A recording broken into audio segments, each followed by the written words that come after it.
അപ്പോൾ ഇന്നത്തെ ബ്രേക്ക്ഫാസ്റ്റ് റൊണ്ടോസോ എന്ന് പറയുന്ന നമ്മുടെ കൊങ്ങിണി വിഭവമാണ്. അപ്പോൾ അതിനായിട്ട് ചെയ്യേണ്ടതെന്ന് വെച്ചാൽ നല്ല അരിപ്പൊടിയിൽ ചൂടുവെള്ളം ഒഴിച്ച് ഇതുപോലെ നല്ലപോലെ കുഴച്ചങ്ങോട്ട് വെക്കുക.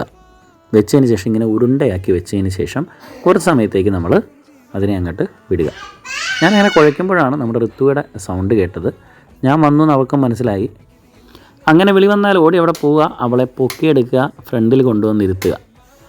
അവധിയുള്ള ദിവസമാണെങ്കിൽ ഒരു 10 മിനിറ്റ് നമ്മൾ ടി വി കാണിക്കാനുള്ള ഒരവസരമുണ്ട്.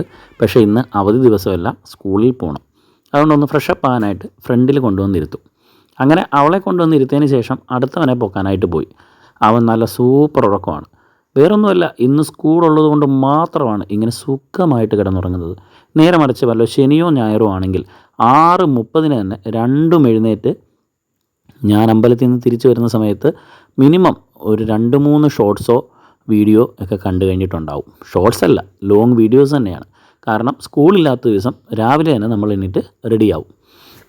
പല്ല് തേപ്പും കുളിയൊക്കെ കഴിഞ്ഞു നേരെ പൂജാമുറിയിൽ പോയിട്ട് ഭഗവാനെ തൊഴുക, പ്രാർത്ഥിക്കുക എന്നുള്ളതാണ് എല്ലാ ദിവസവും പറയുന്നത്. അവരതുപോലെ കേൾക്കുകയും ചെയ്യാറുണ്ട്. അങ്ങനെ തൊഴുത് പ്രാർത്ഥിച്ച് നേരെ യൂണിഫോം മാറാനായിട്ട് അവരോട് പറഞ്ഞു. ആ സമയം ഞാൻ നേരെ അടുക്കളയിൽ പോയി.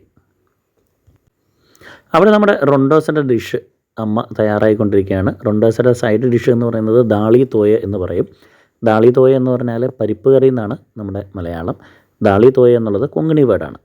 അപ്പോൾ പരിപ്പ് കറിയിലോട്ട് നമ്മുടെ കടുക് താളിച്ചിടുക എന്നുള്ളതാണ് ആദ്യത്തെ ദൗത്യം. അപ്പോൾ അത് നടന്നുകൊണ്ടിരിക്കുന്നു. ഞാൻ നേരെ എന്ത് ചെയ്തു എന്ന് വെച്ച് കഴിഞ്ഞാൽ അത് കുഴച്ച് വെച്ചിട്ടുണ്ട്. കുഴച്ചതെടുത്തിട്ട് നല്ല റൗണ്ടാക്കി പരത്തണം. പരത്തേണ്ട കാര്യമില്ല, കാരണം ഇത് എണ്ണയിൽ വറുത്തെടുക്കുന്ന ഒരു ഐറ്റമാണ്. അപ്പോൾ എന്ത് ചെയ്യാമെന്ന് വെച്ച് കഴിഞ്ഞാൽ ഈ അരിമാവെടുത്ത് നല്ല പോലെ കുഴച്ച് നേരത്തെ വെച്ചത് കൊണ്ട് തന്നെ നല്ല സ്മൂത്തായിട്ടുണ്ടാവും, കഴിക്കാനും നല്ല സ്ക്രിപ്പി ആയിട്ടുണ്ടാവും.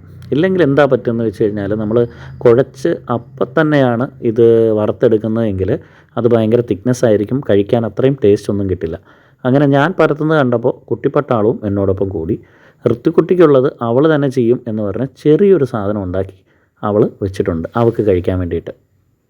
അങ്ങനെ അതും എല്ലാം റെഡിയാക്കിക്കൊണ്ടിരിക്കുന്ന സമയത്ത് എണ്ണ തിളച്ചു. അങ്ങനെ ഓരോന്നായിട്ട് അമ്മ എണ്ണയിലിട്ട് വറുത്തെടുത്തു.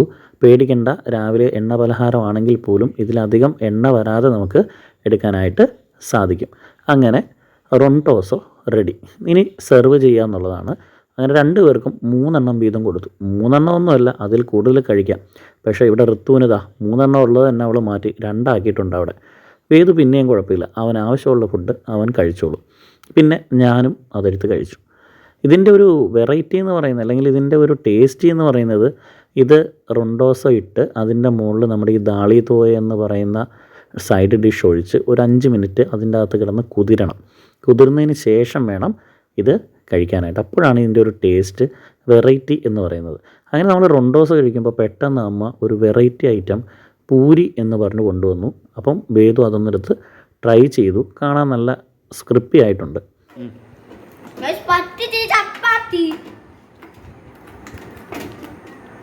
പണ്ട് മക്കളെ പറ്റിച്ച പോലെ ഇവരെ പറ്റിക്കാൻ പറ്റില്ലെന്ന് അമ്മയ്ക്കിപ്പം മനസ്സിലായി കാണും. അങ്ങനെ റൊണ്ടോസയും ചപ്പാത്തി എന്ന പൂരിയും കഴിച്ച് നേരെ സ്കൂളിലേക്ക്.